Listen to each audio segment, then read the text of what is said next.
સુરતના ડિંડોલી વિસ્તારમાં મહાનગરપાલિકાની ગંભીર બેદરકારી સામે આવી છે। ન્યૂ ડિંડોલી તરફ જવાના માર્ગ પર અંદાજે 100 મીટર જેટલો રોડ અચાનક બેસી જતા વાહન ચાલકોમાં ભયનો માહોલ છે। સૌથી ચોંકાવનારી વાત એ છે કે થોડા દિવસ પહેલા જ બનાવવામાં આવેલો આ રોડ વરસાદ શરૂ થાય તે પહેલા ધસી પડ્યો। સુરતના ડિંડોલી વિસ્તારમાં વહેલી સવારે એક ડમ્પર પસાર થઈ રહ્યું હતું ત્યારે અચાનક રોડનો મોટો ભાગ બેસી ગયો। રોડ ધસી પડતા ડમ્પર રસ્તા પર સાથે જમીનમાં ફસાઈ ગયું। સદનસીબે આ ઘટનામાં કોઈ જાનહાનિ થઈ નથી, પરંતુ મોટી દુર્ઘટના ટળી હોવાનું માનવામાં આવી રહ્યું છે। સ્થળ પરથી સામે આવેલા દ્રશ્યોમાં અંદાજે 100 મીટર સુધીનો રોડ બેસી ગયો હોવાનું જોવા મળી રહ્યું છે। ઘટનાના પગલે સ્થાનિકોમાં રોષ ફેલાયો છે અને મહાનગરપાલિકાની કામગીરી સામે અનેક સવાલ ઉભા થયા છે। પ્રી મોન્સૂન કામગીરી અને રોડની ગુણવત્તા અંગે પણ લોકો પ્રશ્નો ઉઠાવી રહ્યા છે। હાલ જેસીબીની મદદથી ફસાયેલા ડમ્પરને બહાર કાઢવાની અને રોડને ખુલ્લો કરવાની કામગીરી હાથ ધરી રહી છે। સ્થાનિકોનું કહેવું છે કે જો નવો બનેલો રોડ આ રીતે ધસી પડતો હોય તો તેની ગુણવત્તાની તપાસ થવી જોઈએ અને જવાબદારો સામે કાર્યવાહી કરવી જોઈએ। વરસાદી સિઝન શરૂ થાય તે પહેલા રોડ ધસી પડવાની ઘટનાએ મહાનગરપાલિકાની કામગીરી પર સવાલો ઉભા કર્યા છે। હવે તંત્ર આ મામલે શું કાર્યવાહી કરે છે તેની સૌની નજર છે। જવાબદારી કેમ નથી લેતી? શા કારણે બેઠું છે જોવું પડે ભાઈ અમારે।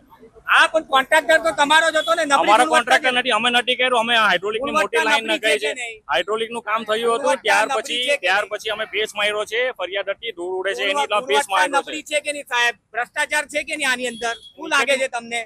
શું લાગે છે સાહેબ? શું કહેશો તમે? શું કહેશો? કેમ મીડિયાના સવાલ જવાબ આપીએ છે પછી બી જવાબ આપીએ છે તમને જવાબ આપીએ છે। બેદરકારી હું કઈ ના કહી શકું। મારી પાસે જો મારું કામ આવે છે કે નહીં? મારે પેસ મારવાનો તો મારે જે મારી વાત સાંભળી લો પેલા, તમે બોલવા તો દેવ।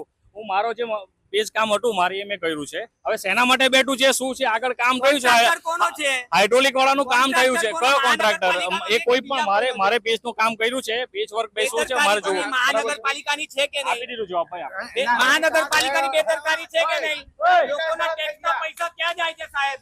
સાહેબ, લોકોના ટેક્સના પૈસા ક્યાં જાય છે?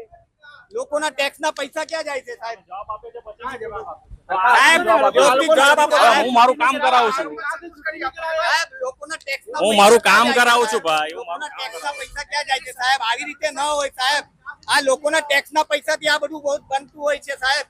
લોકો ટેક્સ ચૂકવે છે દરેક વસ્તુમાં સાહેબ। આ પ્રમાણેનો રસ્તો બેસી જાય છે, તમારે જવાબ આપવો પડશે સાહેબ। તમારે જવાબ આપવો પડશે સાહેબ।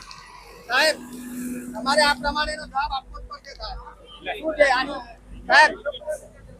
શું કહેતો સાહેબ? સાહેબ, યોગ્ય જવાબ આપો સાહેબ। હમણાં એવું લાગે છે અહીંયાથી પાણીનું લીકેજ એવું કંઈક હોઈ શકે છે। અમે કરીએ છીએ કામગીરી। હવે હું તમને જવાબ નહીં આપું, કારણ ના ખબર શું જવાબ આપું। મહાનગરપાલિકાની જવાબદારી આવે છે કે નહીં એ બને વસ્તુ કહી દો આમાં। શેના કારણે જો હું નહીં કહી શકું ભાઈ, મને જોવા દેવું, મને મારું કામ કરવા દેવું। સાહેબ, કોની જવાબદારી?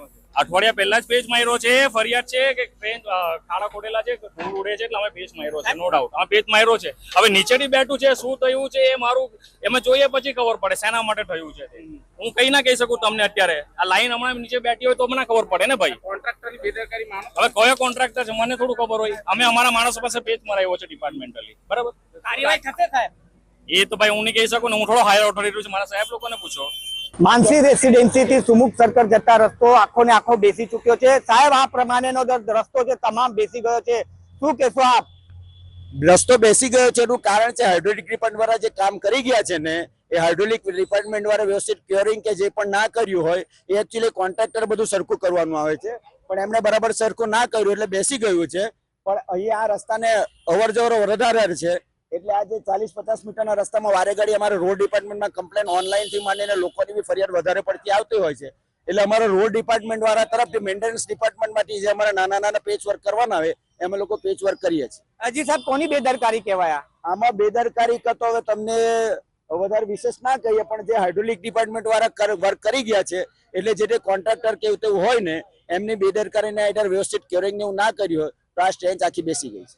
હજી આ કરોડો રૂપિયા ટેક્સ છે સુરત મહાનગરપાલિકાને ચૂકવે છે સુરતીઓ, અને આ પ્રમાણેની વ્યવસ્થા કેટલું યોગ્ય?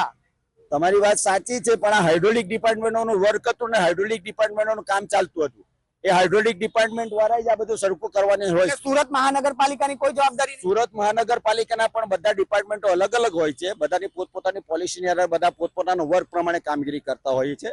એટલે હાઇડ્રોલિક ડિપાર્ટમેન્ટનું કામ પતી ગયું, હજુ પત્યું પણ નથી, એનું કામગીરી પતીને બધું સરખું થઈ જાય પછી અમારે રોડ ડિપાર્ટમેન્ટમાં કામગીરી કરવાની આવે છે.